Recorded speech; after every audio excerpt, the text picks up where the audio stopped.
openly gay for for a number of years. My friends and my coworkers all know it, and it surely has not been an impediment in me progressing. Luc Cassivi certainly didn't talk about his sexual orientation when he joined the Canadian Navy in 1983. Now the highest-ranking sailor aboard HMCS Ville de Québec, Commander Cassivi is no longer shy about who he is. The rules have changed and the culture adjusted. Like any culture, it takes a little while, but at the end of the day, most recognize that it's like the gender integration. If you're competent, it's not an issue. Since the federal court ruled on October 27, 1992 that barring homosexuals from military service violates the Charter of Rights and Freedoms, more and more openly gay men and women have joined the ranks of Canada's Army, Air Force and Navy. I'd say it's been a positive experience overall, and it's I've never reconsidered my commitment to the forces and serving as a consequence of sexual orientation ever since. In the last 17 years, many have risen to the top in their respective fields, an otherwise impossible feat under the oppressive rules that once barred the promotion of enlisted individuals who'd been outed. Toby Cohen. Mr. Speaker, today the House of Commons Standing Committee on Justice and Human Rights, of which I am a member, will begin a very important study into Section 13 of the Canadian Human Rights Act. This section prohibits electronic communication that is, quote, likely to expose a person or persons to hatred or contempt by reason of the fact that the person or persons are identifiable on the basis of a prohibited ground of discrimination, unquote. I'm very concerned about this particular section of the Act, Mr. Speaker. Any legislation which limits the ability to speak freely without fear of government reprisal is inappropriate in my view. While it's important to protect Canadians from discrimination, there are already provisions in the Criminal Code to provide recourse in such matters. In my view, this section of the legislation needlessly limits freedom of speech. As Voltaire famously said, I may disapprove of what you say, but I will defend to the death your right to say it. I look forward to a thorough and comprehensive study of this legislation at the Justice Committee, leading to a conclusion which protects Canadians from discrimination without compromising freedom of speech. Thank you, Mr. Speaker. Mr. Speaker, on April 17, 1982, after years of lengthy debate and strenuous negotiation, our country adopted a charter that would bring transcendent change to Canadian life. The Charter of Rights and Freedoms enjoys a very high level of support in Canada today. Canadians do not only agree with their charter, they cherish the protections it offers, and for good reason. They are morally sound, they are necessary, and they are a reflection of who we are as a people. The citizens of every country in the world hold their own constitution in high esteem. They are documents or traditions or customs embedded in history and tradition.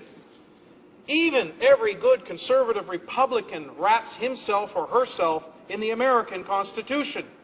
It allowed William F. Buckley to express himself and for Sarah Palin to defend things like gun control or not. Only in Canada do we hear politicians criticizing the constitutional documents that have founded a country and made it flourish. 30 years ago, Mr. Speaker, we had an uneasy relationship with our constitutional past because Canada was in the process of superseding colonial links and affirming its own identity. It was time more than ever to part with some of our past links and bring back our Constitution, bring it to our own country. We wanted to demonstrate to ourselves and to others that we had grown up and that we were a strong country. We wanted to assert our convictions, our principles, everything that distinguishes us as Canadians, and we wanted to declare those principles to the world. We Canadians appreciate the Charter because of its protections and the rights that it provides, but Canadians also cherish the Charter because it is a reflection of who we are as a people.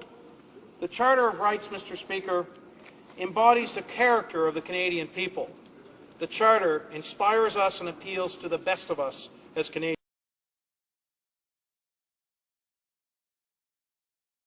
Three charging sections within the Criminal Code that deal specifically with hate literature and hate propaganda. The first is Section 318, subsection 1, and it basically says, it's generally referred to as advocating genocide, and it states everyone who advocates or promotes genocide is guilty of an indictable offense and is liable to a term of imprisonment not exceeding 5 years.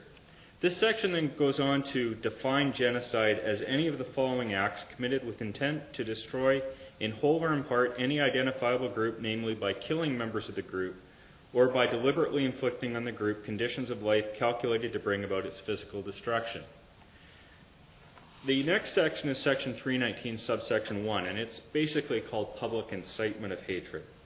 And it states, everyone who by communicating statements in any public place incites hatred against any identifiable group where such incitement is likely to lead to a breach of the peace is guilty of, and then it talks about the penalties.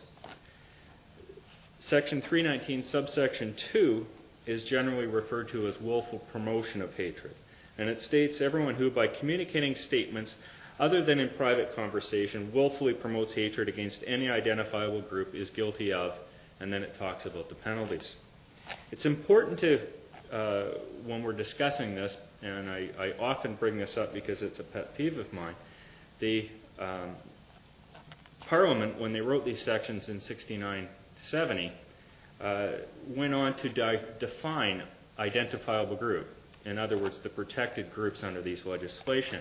And they defined an identifiable group as race, religion, color, and ethnic origin. 4 categories, and very narrow categories.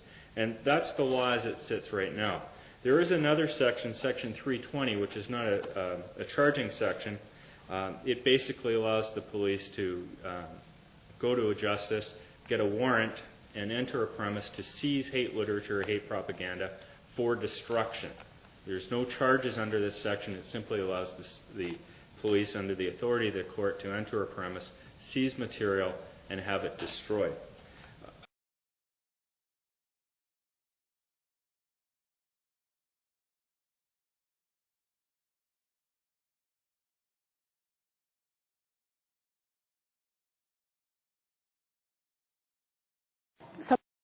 Could be laid out as a he said, she said type of scenario, depending on the company and the culture where you work. So how will legislation like what we're going to see today in Ontario change that? Right.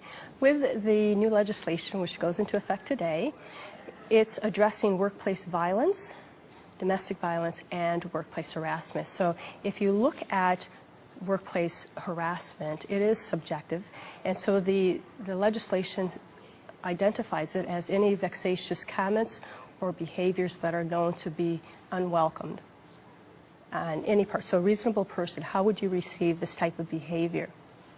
So it's the responsibility of the employee to let the individual know that that particular type of behavior or those comments are unwelcome. At that point, the individual who is harassing the targeted person his or her behavior.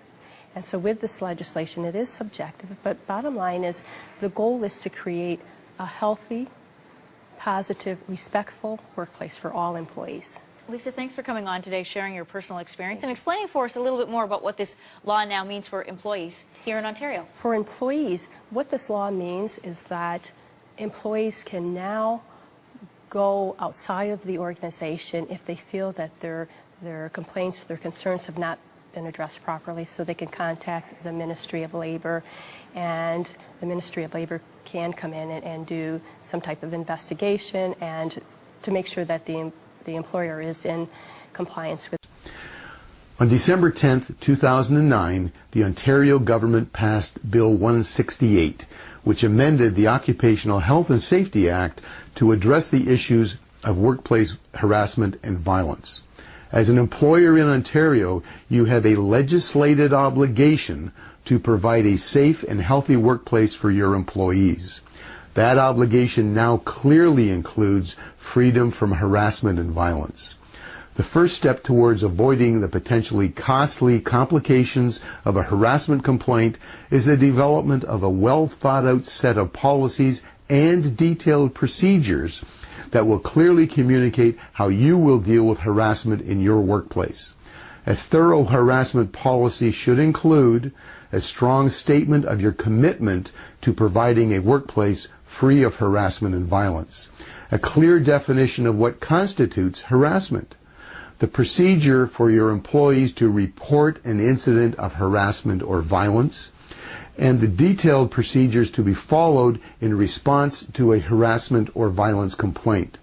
It should also include a statement related to the disciplinary consequences of a breach of this policy and a statement regarding the confidentiality of the process. Harassment and violence in the workplace, when not dealt with quickly, consistently, and completely, can put you into a very expensive litigation process.